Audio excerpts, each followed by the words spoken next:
Smart Money Nation, what's going on? I'm back. Still continuing our segment on how to become an independent courier successfully, right? In this video, I'm going to talk about insurance, right? What type of insurance do you need as an independent courier? What are the costs? What is the requirements? So we're going to get into a lot about the insurance in this particular video. As always, if you're not subscribed, please make sure you hit the red subscribe button and subscribe to the channel. Join the Smart Money Nation. If you're keeping up, if this is the first time you're seeing this segment, go to my playlist and check out the how to become an independent courier playlist to see step by step on how to do so. And if you like the video, make sure you hit the like button. I don't want to delay this any longer. Let's get started. Hey, hey, hey.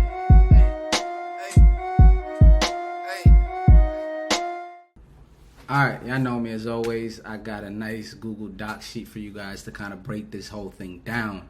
So, insurance as an independent courier. What's needed, what's required, and how much could it possibly cost you, right? So there are a few types of insurance that you look at when you're talking about driving around, right? So you have personal auto insurance that majority of people should have and do have, right? And that's, just getting insurance on your personal car, whatever type of car that may be. And then you have commercial insurance, right? Commercial auto insurance, which is if you are using your vehicle, whatever type of vehicle it is, for commercial purposes, for business purposes.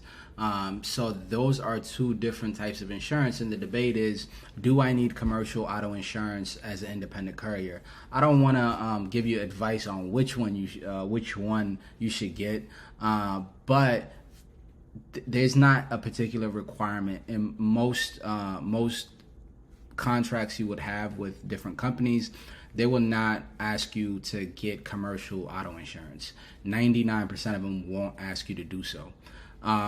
With that being said, you are free to use your personal auto insurance, but it does have to be at a certain it does have to have a certain amount of coverage. Okay, so this is the standard that I've seen in most places, right? So this is not the rule, but this is pretty much the standard.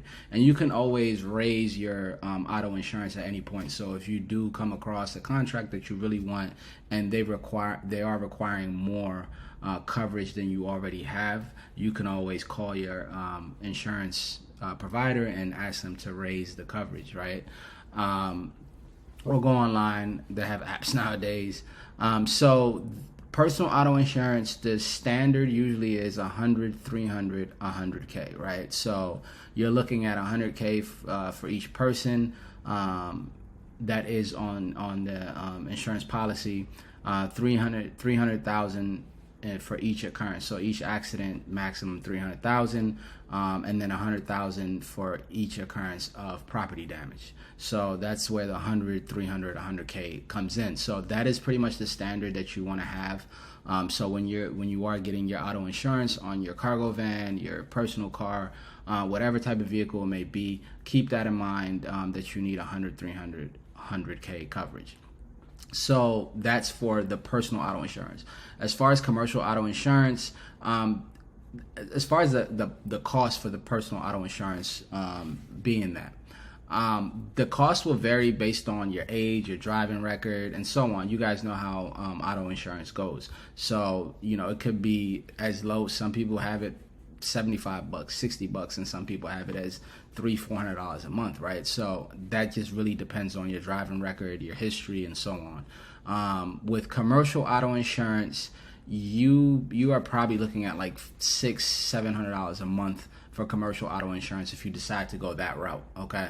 Now the difference is that if something were to happen while you are doing deliveries out, using your cargo van, using your personal car to do this commercial business, and the insurance company happens to find out somehow that this accident happened while you were conducting business with your vehicle, you are highly likely to get dropped from, to lose your coverage from that insurance company, and they probably will not pay for anything regarding that particular accident. So you are kind of walking a thin line when doing this, but I gotta leave it up to you to decide which way you would want to go. Personally, I've went with the personal auto insurance. When I did do this, I went with the personal auto insurance the whole time.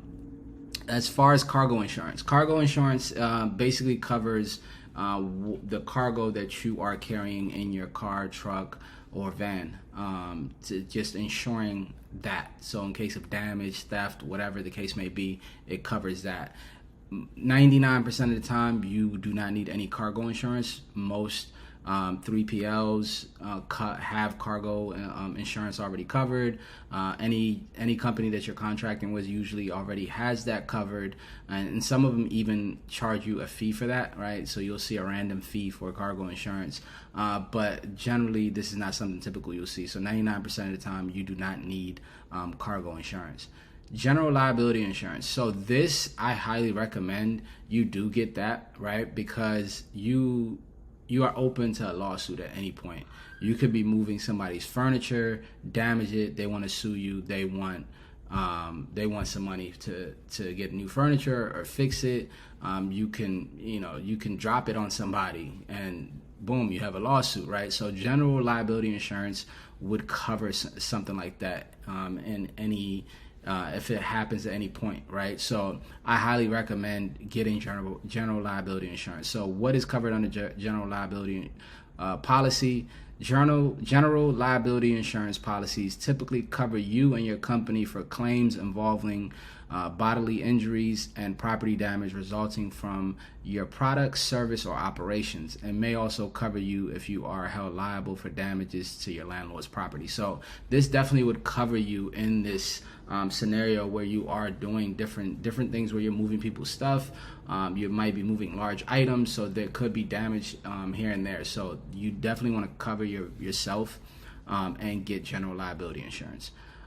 So what will you need to have at hand? Most times you'll need the insurance declaration page that pretty much shows how much coverage your vehicle has. Most places are going to ask you for that straight up. So make sure you have that there. Have a clean driving record. I mentioned this in the first video.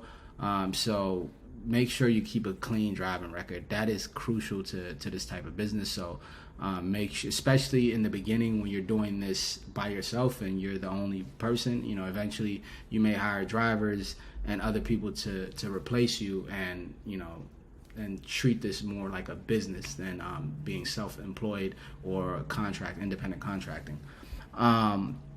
And as always, like I said, you can always raise your personal insurance, auto insurance, if it is required by a particular company that you're contracting with. And I already talked about the downside of using personal auto insurance in case of an accident, and somehow, some way that insurance company finds out this happened while you were conducting business with your vehicle. There's a downside to that. So that's pretty much it as far as auto insurance when it comes to being an independent courier and what's required, the cost, and what you can expect. I would see you guys in the next video. I hope this video was helpful. If it was, please hit the thumbs up button right under here. Leave a comment if you have any questions. I answer pretty quickly. Make sure you hit the red subscribe button if you're not subscribed. I would appreciate that. And share it with somebody that you value if you found this video valuable. I will see you guys in the next video. Hey, hey.